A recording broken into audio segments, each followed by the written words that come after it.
It is no secret that I have not been enjoying the recent Honkai chapters, and it seems you guys agree with me. So when 11EX dropped and I heard it was going to be centered around Senadina, I was excited yet hesitant. Finally, we are going to get answers on the girl who's been a mystery for 2 years now. The first time they teased Laquadar was in Chapter 7 over a year ago. This was a long time coming, and I could only hope that Hoyoverse would do Senadina right, and that this would be a great chapter. I have good news and bad news. The good news is the second half of this chapter was amazing. It gave me all the answers I wanted. It gave it in a way that didn't feel cheap and rushed, gave a lot of depth to Senadina's character, and stuck the landing with a fantastic ending that filled me with a sense of excitement that I haven't felt since Chapter 6. The bad news, I had to go through the first half to get there, and to be frank, the first half was a big ol' nothing burger.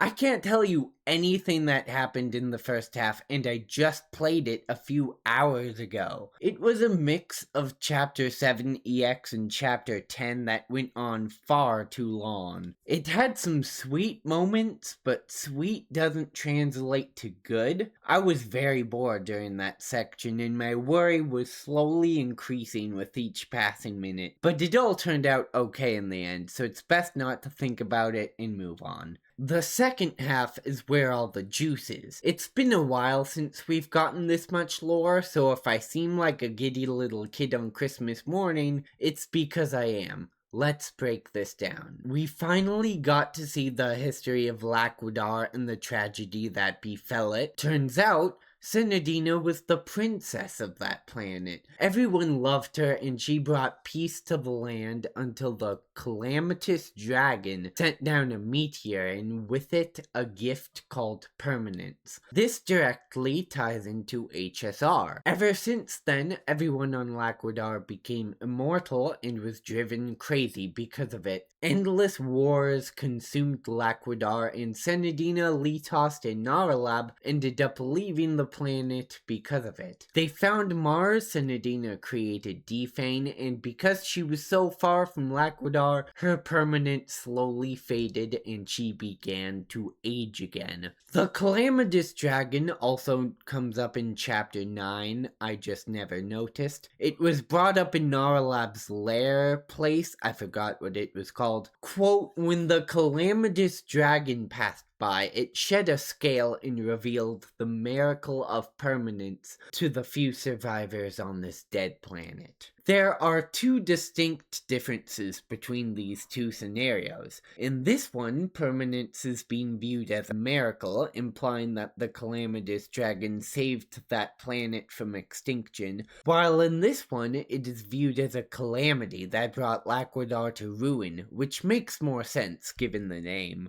One of two things are happening here.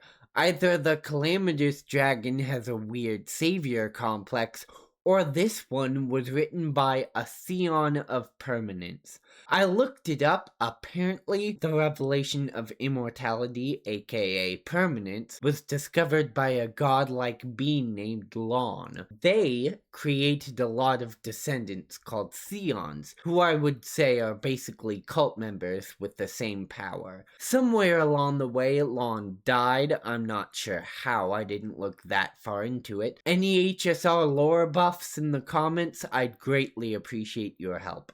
Lon isn't important in this story though. This calamitous dragon person is. Who are they, and why would they cause such pain to our sweet sardine? Well, I have a theory that it's a scion of permanence trying to continue Lon's quote-unquote legacy by bestowing the miracle of permanence to various planets. I also think that it's Naralab. Why? Well, it's because of this tiny detail that no one noticed except me. She outright said she was a scion of permanence once, and she's the only one who said that in the story thus far, so she's the #1 suspect. This unfortunately means that when Senadina escaped from Laquadar, she might have taken the culprit with her. There is a caveat in that theory. Senadina was there when Narlab said she was a Scion of Permanence, so I'm not sure if Senadina knows that she did this or didn't know what the heck a Scion of Permanence was and thought it was nothing to worry about. I still think my theory is sound, however. There's a scene at the end of chapter 11. I didn't put it in my video because it was very short and I couldn't make sense of it. But now knowing this, it's very suspicious. At the end of chapter 11, Senadina starts talking about how the time she has with everyone is running out. Right after that, Narlab comes in and says, I told you the answer long ago, Senadina. Since you still refuse to accept it, I'll have to do it for you. Then we hear Layla yelping in pain. After that, I am 95% sure the Calamitous Dragon is Narlab. What has she done to Layla? What will she do in the future? Only time will tell, but I don't think it will be anything good. Moving on, Senadina found a new home in Defane and Layla. While on Defane, she attempts to embrace the Kakuna finality, in which we finally learn more about the Kakuna finality after 2 years, like it's an existence beyond comprehension, and it's a place where time and space are indistinct. That's very important for later. She fails to embrace the cocoon multiple times. During one of these failures, someone else joins her, and surprise, surprise, it's Vita. We are getting context to that image from chapter 10. Senadina strikes up a conversation with her. Vita warns her that having a conversation here is meaningless, which is also important for later. Senna ignores her and tells her a story about how she met Layla. She says Layla is a great person who will do great things in her absence, and all I could do was feel bad for Senna here because her trust was so misplaced. It seems like Vita agrees, saying that Senna is thrusting this huge responsibility on her without her consent. Can't believe I'm agreeing with Vita here, but yeah. I come from the future and I can confidently say she was not ready. Nevertheless, Senadina makes a bet with Vita that Layla can be a good goddess, which sounds like a terrible idea, especially since we know Senna lost. As if that wasn't enough, Senadina also asks if Vita will become her Undertaker. Senna, I love you, but I gotta say, you have a terrible taste in friends. I get it, this is your first time you've seen someone else in the COF. You also complimented her earlier, but that's exactly the thing with you, Senadina. You're too pure for your own good. You're letting all these bad apples into your life, and I need you to stop because you don't deserve any of this. If you give Vita an inch, she'll take a mile, and that is immediately demonstrated. Because once Senadina says that, Vita suspiciously smiles and exits the Kakuna finality. This causes Senadina to immediately forget about their interaction, which is what Vita meant when she said having a conversation here is meaningless. This sentence implies that Vita knew about this, which means she most likely used that to her advantage, wanting to see what would happen, stirring up trouble as usual. It reminds me of that line in chapter 70X when Layla said that woman from Perusha was right, I will always be a mere defect.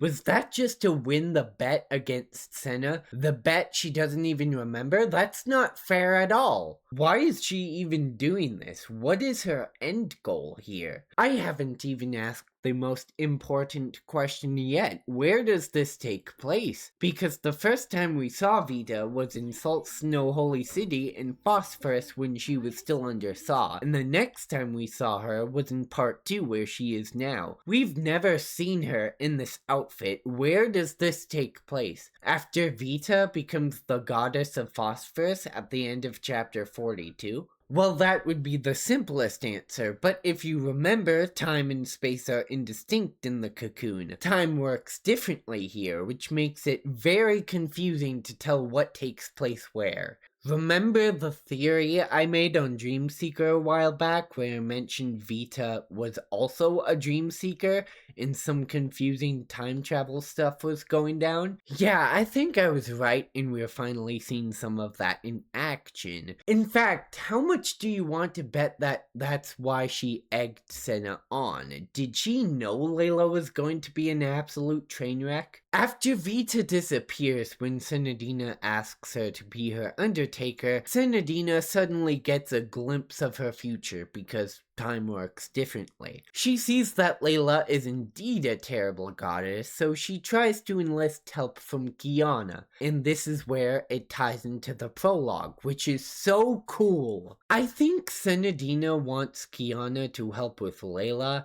At least that's what this implies. This chapter is awesome. It provides a lot of context that was left out, and now we know Goddess Enadina's goal. The only question now is, who messed everything up and put Kiana in a coma? I have previously theorized it's Vegeta, but now I'm thinking Vita had more of a motive. The only reason I can think of is that Senadina wanted Vita to become her undertaker, but then enlisted a different goddess's help, and there can only be one undertaker. That reasoning does seem a little flimsy, but it's the only one I have. It could be either Vita or Vegeta at this point. I don't know. As I said, this chapter gave us so much context and answers, but it also gave us a ton of questions as to what will happen next. I don't really mind that though, because it makes me really excited for chapter 12, and I haven't been this excited for a new chapter in a long time. I'm still hesitant, however, because the first half of this chapter was buns, the second half of chapter 11 was buns, and the entirety of chapter 10 was not my style. So I wouldn't say that I've been enjoying this arc as a whole so far, but hopefully chapter 12 is the turning point and this game can be consistently good again. I hope you enjoyed this video. If you did, leave a like, and if you like lore breakdowns / theory videos on gacha games, why not subscribe? I do this all the time. Thank you guys for watching, and I will see you next time. Sorry for the fake ending. I wanted to add this part because I just thought of a way better theory. I also wanted to elaborate more on time and space being indistinct in the cocoon, because it's very confusing and I don't think I explained it well enough. Now that we have both sides of the story that led to this interaction, there is a big discrepancy. In Kiana's perspective, this happened a year and a half after the Mars exploration trials took off. It was already established that Mars was a desolate, destroyed planet, and has been for 1 billion years. The devs confirmed it. In Senadina's perspective, this happened right after she created Defane, which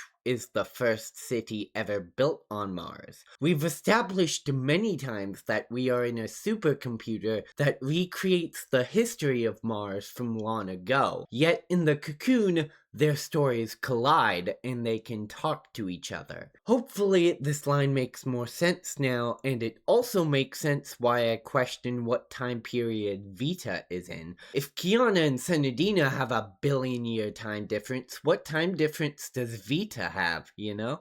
I don't want to think too hard and second guess, but what if Kiana's coma wasn't caused by anyone at all and instead was just a result of this massive time difference? Think about it. Senadina wants help with Mars and Layla, but how in the world is Kiana going to do that when she's 1 billion years ahead of Senna and Mars is destroyed? The ending of chapter 5 is the first time we see Kiana post-comatose. In it, she's speaking with a memo keeper. Memo keepers and HSR are beings that can traverse the universe at any point in time to preserve memories.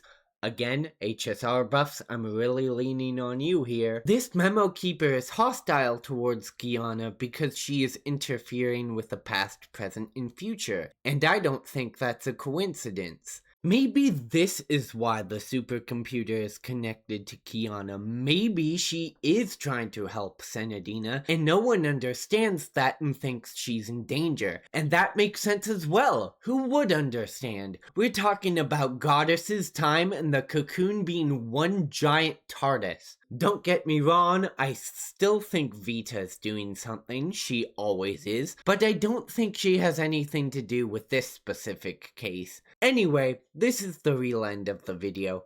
Thank you for coming to my TED Talk. Subscribe or Vita will come after you. Bye.